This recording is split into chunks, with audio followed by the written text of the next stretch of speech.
Hello there, welcome to Essex, United Kingdom. It is the 5th of April 2015 and welcome to my father's allotment. Now the purpose of this video is to give you a guided tour of this allotment and to explain some details. Now my father uses the non-dig method of this, which means that none of this allotment is actually dug, which is against the general popular opinion of allotmenteering. It's about 130 square meters, and my father took this on in March last year, so that's 13 months. So this is what can be achievable with a bit of hard work within a relatively short space of time. Before my father took this on, it was derelict. It was there was a lot of long grass, a lot of weeds, a lot of nettles, and there was a very old shed on this site as well, which was falling apart and well past its best. Now what we have here is some beds, and this bed here underneath this carpet is some cardboard and some manure all mixed together, and underneath this carpet the worms that are working hard on this, creating good quality soil like this. So when it's taken off, the soil should look like this, and if I dig down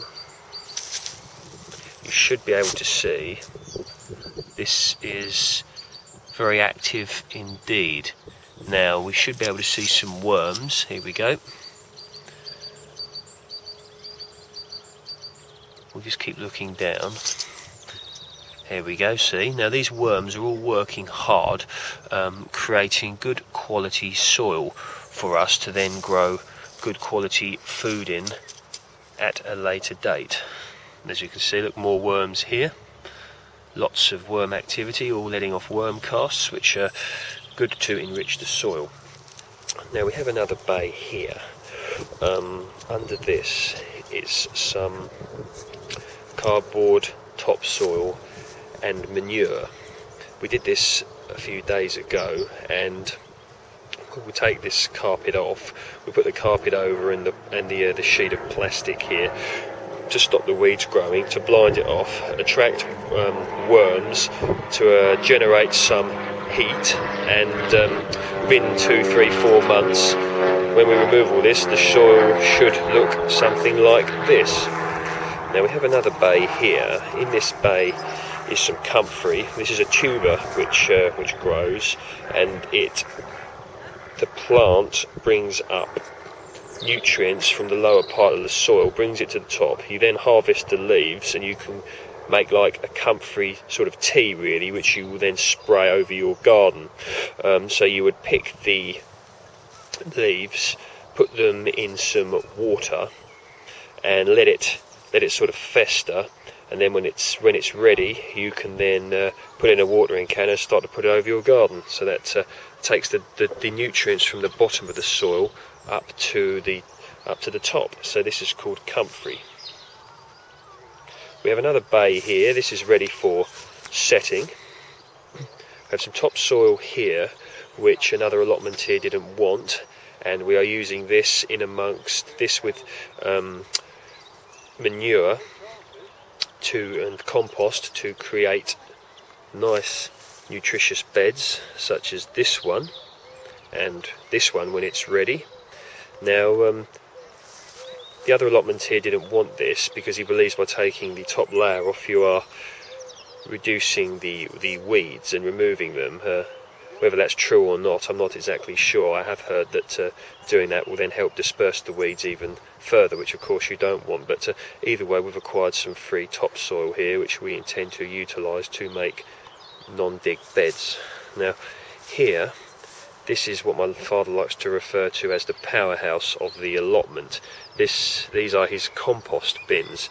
Now in these are horse manure of different ages, all cooking away nicely, which we use to enrich our soil, create compost with, in order to create good quality food. So if I come over here, you can see that we have paths made of wood chip. Once again, this wood chip was free, and it allows you to walk on the allotment without creating mess. Now here we have stinger nettle juice, which is used to enrich the soil with nitrogen. So in here my father put some stinger nettles, you let it fester for a while, then you mix it with water, and then you then have nice stinger nettle juice to put on your land to allow high levels of nitrogen, thus better crops. Here we have rhubarb, and here we have some brassicas. Now this is cabbage, of which I grew in pots late last summer.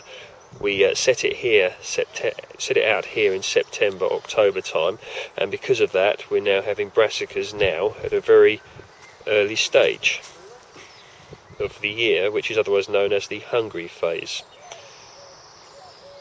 Also we have moolly radish, which you can see there is otherwise known as oriental radish, or sort of hot and spicy vegetable of which you can cook. Very nice. So I'll show you the extent of our spring brassicas and moolly radish, all covered over so that when the cabbage butterflies do come, they won't lay eggs all over our cabbages and destroy our crop. Okay, here we have garlic. This was put in approximately October, November last year.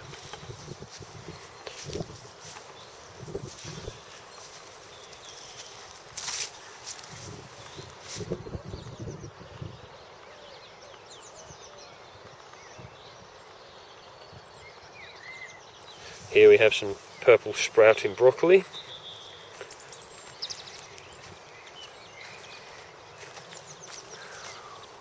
All coming soon.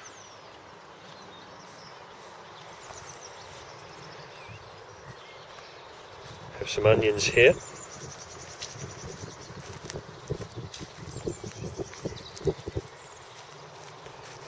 We have some Swiss chard here, and we have a few Brussels sprouts left. These are very nice. We've been eating these regularly now since sort of just before Christmas really, and we eat the tops as well. We don't just eat the sprouts, we eat the tops.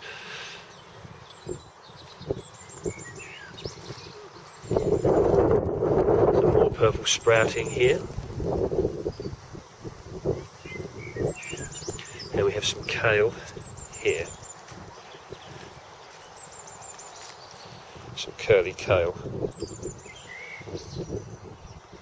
We have a pile of horse manure which was acquired from a local farm, and here we have broad beans which were set October, November last year, so we have a good crop of them, or rather a good amount of plants, which will hopefully then lead to a good crop. Here we have more broad beans. This here is rhubarb. Now once again, as you can see, that this is not actually dug, and the cardboard is used here to help to create the beds, to then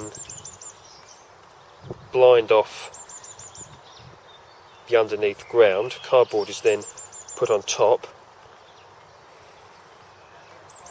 and then your growing medium put on top of that. Now cardboard is very good to use in the garden because it contains a lot of sugar which the worms then eat, which then helps to make worm casts and is very nutritious, because obviously cardboard was once once is made from trees.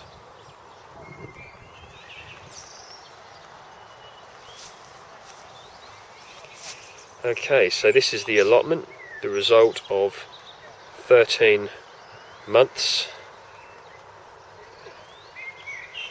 of hard work.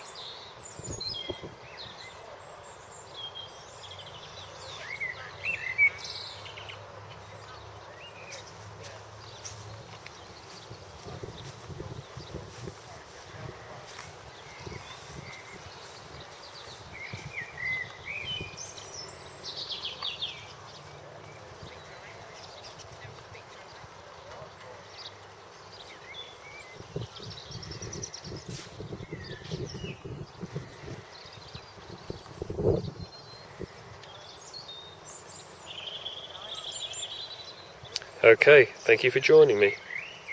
All the best.